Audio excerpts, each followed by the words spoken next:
ஓம் ராட்டுச பிரம்மணே நமக, ஓம் காயத்ரி தேவியே நமக. அனைவருக்கும் அன்பான வணக்கம். நான் உங்கள் மணிகண்டன் பேசுகிறேன் மதுரையிலிருந்து.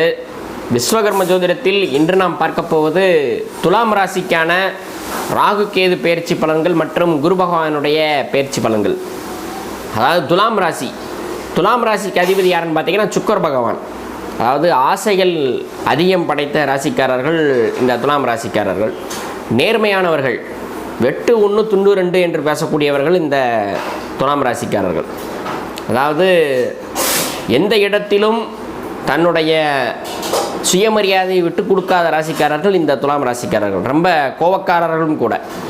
அப்படிப்பட்ட இந்த துலாம் ராசிக்கு கடந்த 1.5 ஆண்டுகளாக ராசிக்கு 6ஆம் இடத்தில் ராகுவும் ராசிக்கு 12ஆம் இடத்தில் கேதுவும் இருந்து வந்தார்கள். அதாவது 6ஆம் இடத்துல ராகு, 12ஆம் இடத்துல கேது. இவர்கள் தற்போது வருகின்ற ஏப்ரல் மாதம் 26ஆம் தேதி பயிற்சியாகி 6ஆம் இடத்தில் இருக்கக்கூடிய ராகு பகவான் 5ஆம் இடமான கும்பராசிக்கும் 12ஆம் இடத்தில் இருக்கக்கூடிய கேது பகவான் பயிற்சியாகி உங்கள் ராசிக்கு 11ஆம் இடமான சிம்மத்திற்கும் செல்கிறார்கள். அதாவது ஏற்கனவே உங்கள் ராசிக்கு 5ஆம் இடத்தில் கும்பராசியில் சனி பகவான் ஆட்சி பெற்றிருக்கிறார். அதாவது 2025ஆம் ஆண்டு சனி பயிற்சி கிடையாது. 2026ஆம் ஆண்டு மார்ச் மாதம் 6ஆம் தேதி தான் இந்த சனி பயிற்சி நிகழ்கிறது. ஆக 5ஆம் இடத்தில் சனி பகவான் மற்றும் ராகுவினுடைய சேர்க்கை. அதாவது துலாம் ராசிக்கு நன்மை மட்டுமே செய்யக்கூடிய கிரகங்கள் எதுன்னு பார்த்தீங்கன்னா ராகு பகவானோ கேது பகவானோ சனி பகவான் தான். 100% நன்மைகளை செய்யக்கூடிய கிரகங்கள். ஆக 5ஆம் இடத்தில் இந்த சனி ராகு சேர்க்கை ஏற்படுவதால் உங்களுடைய துறையில் ஒரு பதவி கிடைக்கும். அதாவது நீங்கள் எந்த துறையில் எந்த தொழிலில் இருக்கீங்களோ அதற்கேற்றாற் போல் ஒரு வளர்ச்சி, ஒரு முன்னேற்றம், அதற்கேற்ற ஒரு பொறுப்பு கிடைக்கக்கூடிய ஒரு காலகட்டமாக இருக்கும். 5ஆம் இடத்துல இந்த சனி ராகு சேர்க்கை இதுவரை திருமணமாகாத துலாம் ராசிக்காரர்கள் கண்டிப்பாக திருமணத்தை ஏற்படுத்தி கொடுக்கும். மேலும் 5ஆம் இடம் புத்திரஸ்தானம் என்பதால் இதுவரை புத்திர பாக்கியம் தாமதப்பட்டு கொண்டிருந்த துலாம் ராசிக்காரர்களுக்கு கண்டிப்பாக இந்த காலகட்டத்தில் குழந்தை பேர் கிடைக்கும். மேலும் 11ஆம் இடத்திற்கு கேது வருவதால், 11ஆம் இடம் என்றாலே லாபஸ்தானம் தான். 11ஆம் இடத்திற்கு எந்த கிரகம் வந்தாலும் அது நன்மை மட்டும்தான் செய்யும். அந்த வகையில் பார்த்தீங்கன்னா 11ஆம் இடத்திற்கு கேது வருவதால் லாபகரமான ஒரு ஆண்டாக வரக்கூடிய 1.5 ஆண்டுகளானது இருக்க போகிறது. நீங்கள் எதை செய்தாலுமே அது வெற்றி தான். தொட்டதெல்லாம் தொடங்கக்கூடிய, செய்ததெல்லாம் வெற்றியடையக்கூடிய ஒரு காலகட்டமாக வரக்கூடிய 1.5 ஆண்டுகளானது இருக்கும். மேலும் சொந்தமாக இடம், வண்டி, வாகனங்கள், சொத்து பத்துக்கள் வாங்கக்கூடிய ஒரு காலகட்டமாக இருக்கும். சொந்தமாக, அதாவது இது வரைக்கும் வாடகை வீட்டில் இருந்தவங்களாம் சொந்த வீட்டுக்கு போகக்கூடிய ஒரு காலகட்டமாக இருக்கும்.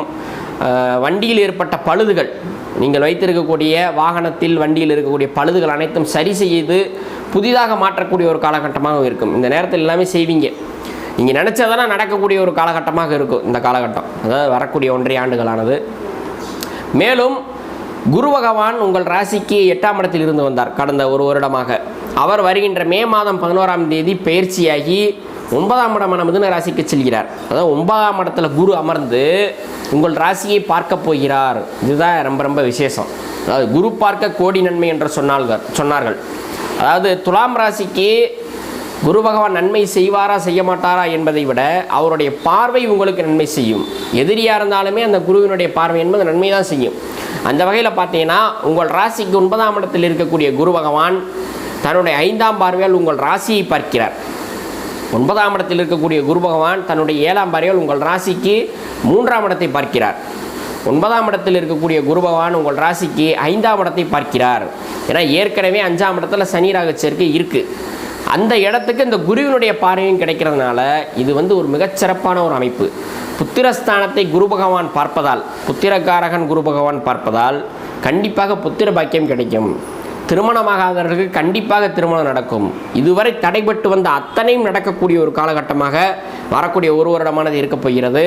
3ஆம் இடத்தை குரு பகவான் பார்ப்பதால் நீங்கள் எடுக்கக்கூடிய அத்தனை முயற்சிகளும் வெற்றி பெறும். எதை செஞ்சாலுமே வெற்றி தான். சும்மா செஞ்சு பார்ப்போமே அப்படின்னு கூட செய்வீங்க. அது உங்களுக்கு பெரிய லெவலில் ஒரு மாற்றத்தை கொடுத்துரும், நன்மை செய்யும். மேலும் உங்களுக்கும் உங்கள் சகோதர சகோதரிகளுக்கும் இடையே நடக்கக்கூடிய கருத்து வேறுபாடுகள், முரண்பாடுகள், பிரச்சனைகள் இதெல்லாம் சுமூகமாக முடியக்கூடிய ஒரு காலகட்டமாக இருக்கும்.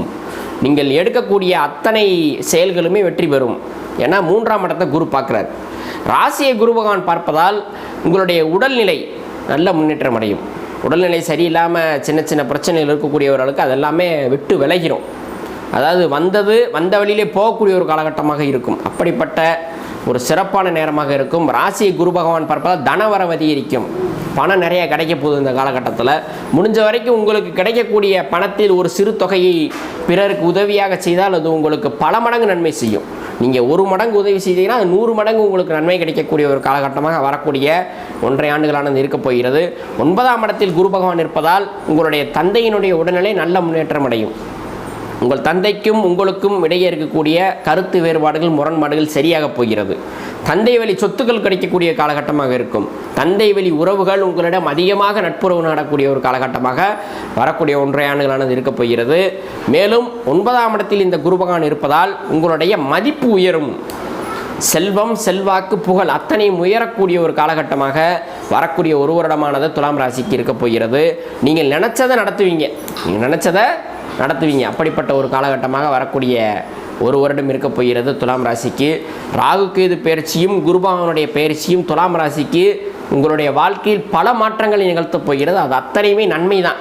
100% நன்மையில் நடத்தக்கூடிய ஒரு காலகட்டமாக வரக்கூடிய 1 வருடமானது இருக்க போகிறது துலாம் ராசிக்காரர்களுக்கு. அதனால் துலாம் ராசிக்காரங்க பயப்பட தேவையில்லை. துலாம் ராசியை பொறுத்தளவு எப்படின்னா ஆன்மீக நாட்டம் சற்று குறைவு தான். இருந்தாலும் ஒரு சில நட்சத்திரங்களுக்கு இப்போ பார்த்தீங்கன்னா துலாம் ராசியில் வந்து விசாக நட்சத்திரம் இருக்குது. விசாக நட்சத்திரம் வந்து 3 பாதம் இருக்குது. அவர்கள் ஆன்மீக நாட்டம் இருப்பாங்க. அதே மாதிரி பார்த்தீங்கன்னா சித்திரை 3-4 பாதங்கள் அவங்களும் ஓரளவுக்கு ஆன்மீக நாட்டத்தில் இருப்பாங்க. சுவாதி நட்சத்திரத்தில் இருப்பவர்கள் ஆன்மீக நாட்டம் கொள்ள மாட்டார்கள். ஆக இவங்க 3 பேருமே வந்து இந்த காலகட்டத்தில் ஆன்மீகத்தில் அதிகமாக ஈடுபடுவாங்க. ஏன்னா குருவினுடைய பார்வை உங்கள் ராசிக்கு கிடைக்கிது. 11ஆம் இடத்துல கேது இருக்கிறனால ஆன்மீகத்தில் அதிகமான ஒரு நாட்டம் ஏற்படக்கூடிய காலகட்டமாக இருக்கும். அதனால் பல ஸ்தல யாத்திரை செல்லக்கூடிய ஒரு காலகட்டமாகவும் இருக்கும். பல நன்மைகளும் கிடைக்கும்.